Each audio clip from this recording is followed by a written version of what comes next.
Hi everybody, welcome to Fresno City Farm. This is Bee and I am going to be sharing the pickle recipe that we use for our pickling cucumbers. Now these are for refrigerator pickles, not for canning pickles that are shelf stable. We'll be doing those a little bit later on in the weeks to come, but for right now we're doing refrigerator pickles and we're adding chili to them so that they're a little bit spicy. So I hope you enjoy this recipe. So let's get started. I've washed all the cucumbers thoroughly and sized them accordingly and cut off both ends. And now I'm going to use my Gramercy Kitchen Co. mandolin to slice them. You can do this with a knife also, but I just use this. It's a lot easier and it makes them uniform. And now I'm going to do one more, and I don't even get my fingers close to it because that blade is very sharp. So I'm okay with throwing this into the compost pile. It will make our soil good for next year's crop. So I'm okay with that because I don't want to risk slicing my fingers or get my fingers too close to that blade. Okay, so now we have them all into chips, all uniform size.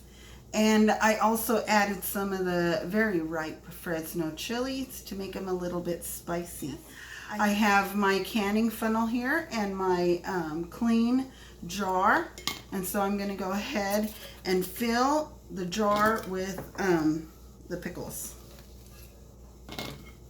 Very easy to do with the funnel. And so I'm going to go ahead and fill the whole thing to the top.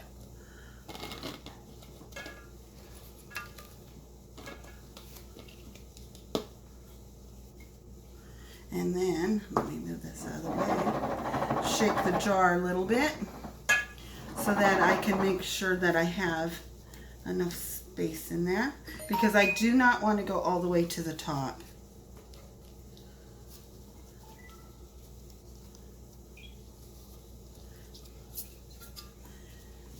Looks like we're going to have just right for one jar. Okay, now let's go on to our next step. So here we have our jar, and I've gotten some dill here, and what I'm going to do is I'm going to smash up the dill just a little bit with the back of the knife and then add that in there so you can see that. Now I have some Fresno garlic here. Now hopefully by next year we will be using our own garlic, but until then the garlic grown here in Fresno is really good too. So I'm going to go ahead, and I've got two really nice big cloves, so I'm going to go ahead and peel those up, and then I'm just going to slice them just a little bit, just so that they're throughout the whole jar. And so that is 2 large cloves of garlic, because we want it to be infused with the dill, the garlic, and the chili. So there's our jar, okay? And then we're going to go on to our next step. Okay, I wanted to share a little tip with you that I use, because like here I'm only doing one jar. If I'm doing a huge batch, then I just make a bunch of brine. But if I'm only doing one jar at a time, what I do is I don't want to waste my brine. So this is plain water in this cup, and I go all the way to the top to where I want to fill it up, and then shake it a little bit so all the air bubbles. So it gives me a pretty good idea of how much liquid I am going to need, or brine, to fill up this jar. Okay, so now I've gone ahead and emptied out my measuring cup, and now I'm going to empty the water back into here, and then it'll tell me how many cups of brine I'm going to need.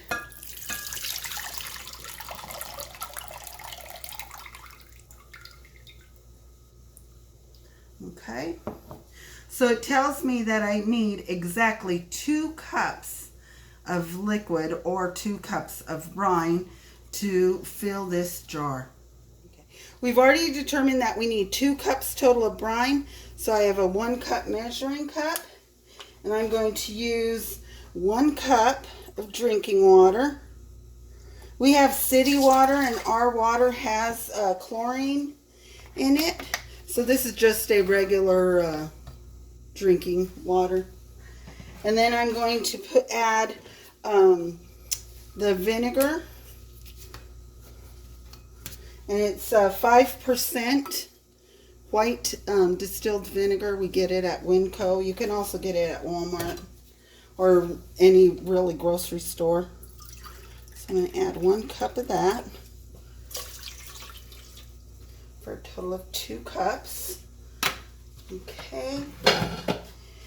And now I'm going to use pickling salt, pickling and canning salt. I'm going to use 1 tablespoon.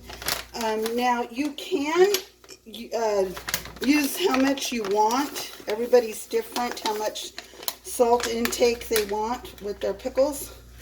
But I'm going to use 1 tablespoon for this. But you can use up to 1.5 tablespoons. So I'm going to add that in there.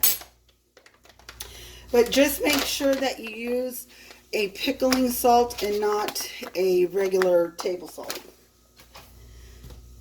And then to cut a little bit of the vinegar taste, we're going to go ahead and use a little bit of sugar. And I use about 1 teaspoon. So this is 1 tablespoon, so 3 teaspoons make 1 tablespoon, so I want about 1/3 of it. So there's that. And now when you're cooking up your brine, you want to be really careful not to use, because of the acidity, you don't want to use an aluminum pan or any pan that is going to give you a chemical reaction. So you want to use stainless steel pan is the best for it. So we're just heating this up. It would help if I turned on the fire until our salt dissolves in our sugar inside of the brine and it gets warm.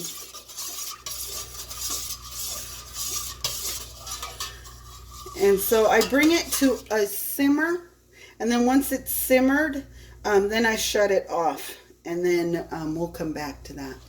Okay, now the brine has come to a hard simmer, almost a boil, full boil. So what I'm going to do now is I'm going to go ahead and just pour this. Let me show here. I'm going to pour this over my pickles.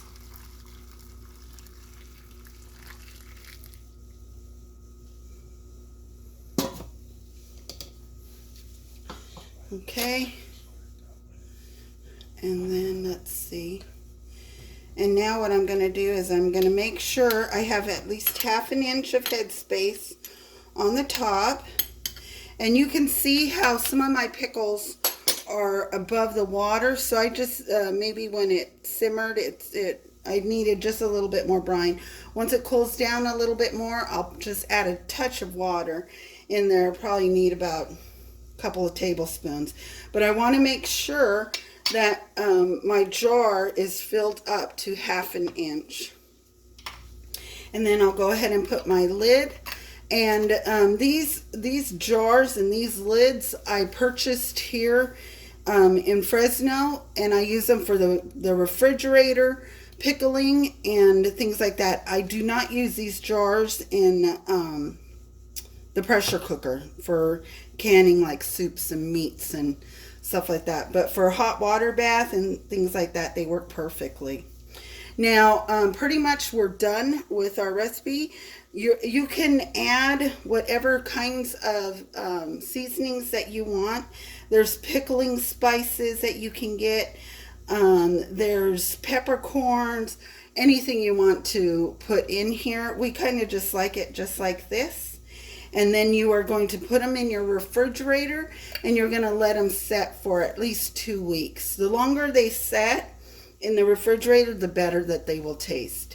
And again, you can do whatever shapes you want, or you can do just even whole pickles. So, okay, that's the recipe. If you try this recipe, let us know how you liked it.